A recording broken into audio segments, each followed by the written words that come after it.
Start today hearing from Senator Warner, who's been a real champion for this Homestar proposal from the inception of the idea. The statistics we all know.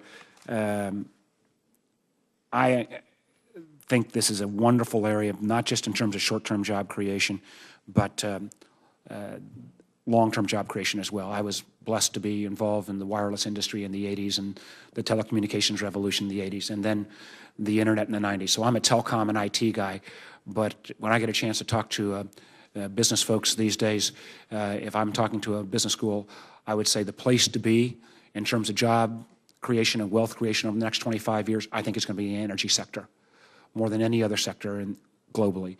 And right now, we're not in a leadership role. China's eaten our lunch.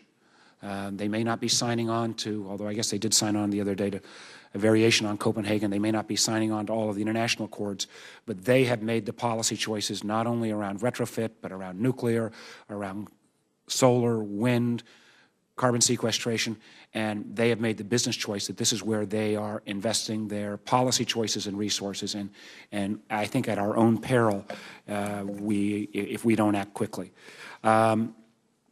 Actually, matter of fact, they're investing 10 times more as a percentage of GDP on energy and energy R&D and next generation energy solutions in this country. That should be a stunning statistic to us. Homestar will create jobs almost immediately. We estimate about 150,000 new jobs.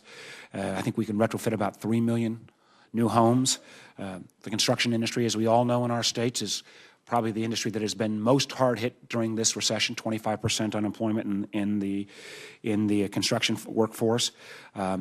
Unlike the weatherization program, this does not push these resources and these channels through government programs. It uses the private sector, some of our large box retailers and others working with folks on the contracting side to get this out in an efficient way.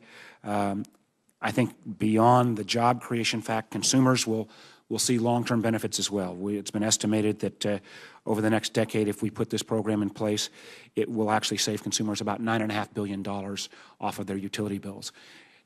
My hope is that this will be kind of a jump start. It will be targeted and timely. I don't envision this being a long-term program, but if we can use this initiative to jumpstart this retrofit industry at the home level, and as Senator Merkley will outline, at the construction level, and then wean ourselves off the program, but as people see these benefits, this could have enormous long-term impact. And while there is some risk involved, I think as a former venture capitalist, this is a risk, and the upside is so great that I believe it requires serious consideration. I hope will get the bipartisan support it needs. It will clearly create jobs in the hard-hit industry of construction. It will do a great job, I think, in terms of moving us towards more energy efficiency. And this is the area where we ought to be able to find that common ground and get it done quickly. So, Mr. Chairman, again, I thank you and the members of your committee for your leadership on this issue, and look forward to working with you and making sure we get all the kinks worked out and seeing if we can move aggressively and quickly on this item. Thank you, Mr. Chairman.